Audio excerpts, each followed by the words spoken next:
Hello everyone, it's your boy Norrin Radd 89 here to begin our Exorcist review series. Yes, this was the franchise that my subscribers voted on that they wanted me to tackle next, so now you're going to be seeing some Exorcist reviews popping up over the next few days and stuff like that. Today we're going to talk about the very first one, William Friedkin's The Exorcist from 1973. Admittedly, this has been a film that I've never been that big on. I do enjoy it and I appreciate this film and understand its importance, but it's just never been one that's jived with me. So on this rewatch, did it kind of sit different with me? Did it hit different in any level? You're going to find out. So let's do this. Roll it.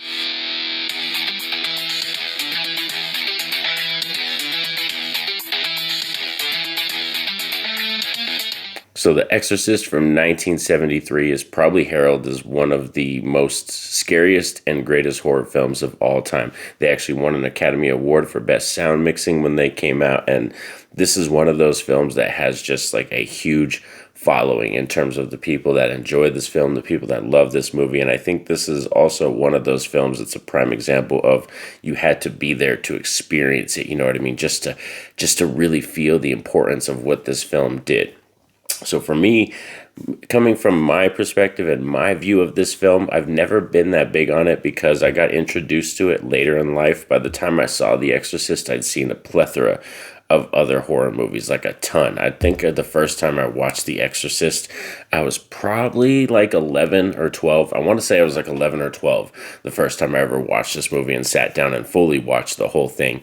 And let's talk about some negatives first before we get into positives, you know what I mean? Kind of get these negatives out of the way, is that still to this day when I watch this film, I do find parts of it and portions of it to be kind of boring. Mainly the first 15 minutes, I just kind of feel like it drags on. I'm not really hooked in, you know what I mean? It's not one of those horror films that just grabs me instantly. That doesn't mean it has to, but I'm saying it's always been that way. Even when I watched it at a younger age and even watching it now at the age I am, I still kind of have this problem where I don't get sucked into the movie right away. Another thing that this movie kind of has going against it is I'm not that big on religious horror, so religious horror movies have to kind of work harder for me to be invested in them.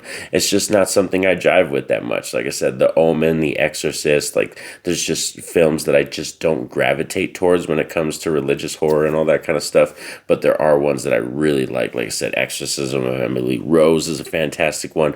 Immaculate, that came out last year. I had a ton of fun with that one. But yeah, like I said, religious horror, kind of not my jam really.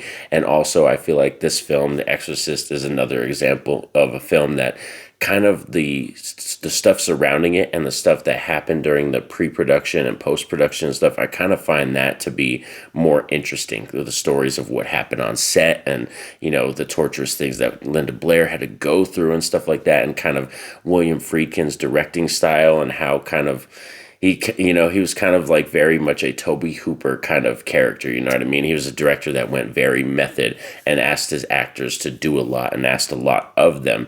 And like I said, I find the story about The Exorcist and the making of it to be a little bit more interesting than the film itself. So let's get into the positives. Like I said, I don't want to completely slam this film and just dump you with negatives and everything. And this is definitely a film that I respect, but it's not really one that I enjoyed that much. But let's get into the positives right away, is that the performances across the board I think are really good. Like, you know, Linda Blair, Ellen Burstyn, Father Karras, Father Merrin, I think all the characters in this film, they do a fantastic job. I don't think there's any bad performances or anything, and especially when you're going to Linda Blair's character, she's a young child when she filmed this film, and she just really went for it in this movie. So I think, yeah, the performances, slam dunk, amazing. Also the score is really fantastic, and it's one of those scores that's just iconic. It's like the John Carpenter's Halloween theme, or, you know, the Friday the 13th theme. Like once you hear it, you know exactly what film it's from. Another thing I want to talk about this movie that I really praise is the last 15 minutes. Highly invested in the last 15 minutes compared to the first 15 where I'm like, I'm bored, I'm checked out. I'm like, oh, I can go get a snack right now or check my phone.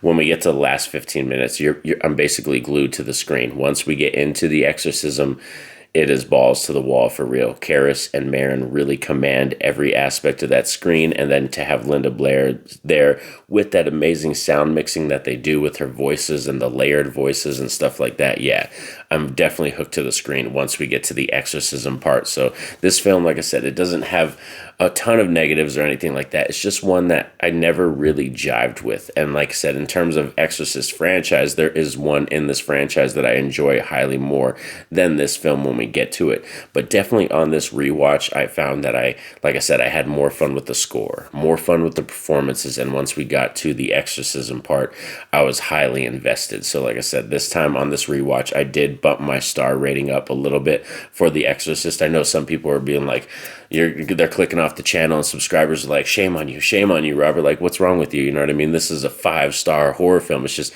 yeah, I understand that. There are people out there that really adore this film, really love this film, and think it's the scariest horror film of all time. And like I said, this is just me, my experiences with The Exorcist, like throughout my life. I've just, I've never been that attached to this film. But I do, like I said, have this awesome shirt. Picked up this shirt, had to, like I said, on this rewatch, I did find some more things that I enjoyed about this film. And there are things that I would go back to rewatch. I do actually want to pick this up on physical media because this is one that I don't own. I actually streamed this on Prime, and I think they have the 4K scan streaming on Prime, and it looked really, really good. Like, that's one thing I must say. The transfer was fantastic, especially for it being just a streaming thing.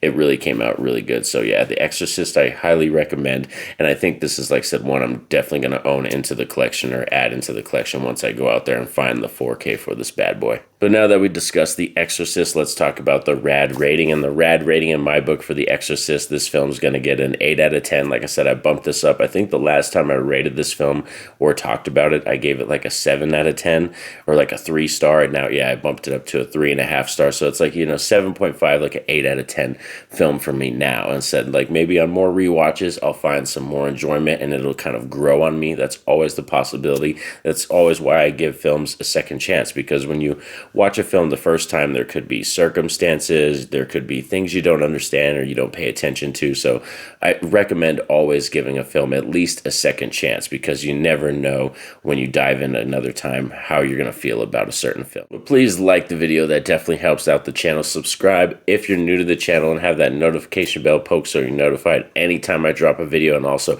shout out down below, what are your feelings on The Exorcist? Is this one of those major horror films in your life that was monumental, or is this one of those ones that kind of like me, like you respect it, but it's never been one that's pulled you in or you gravitate towards or something like that? Like I said, I would love to discuss down below, but please, like I said, like the video, and sharing that also helps out the channel greatly. But most importantly, I want you all to have a safe and happy day.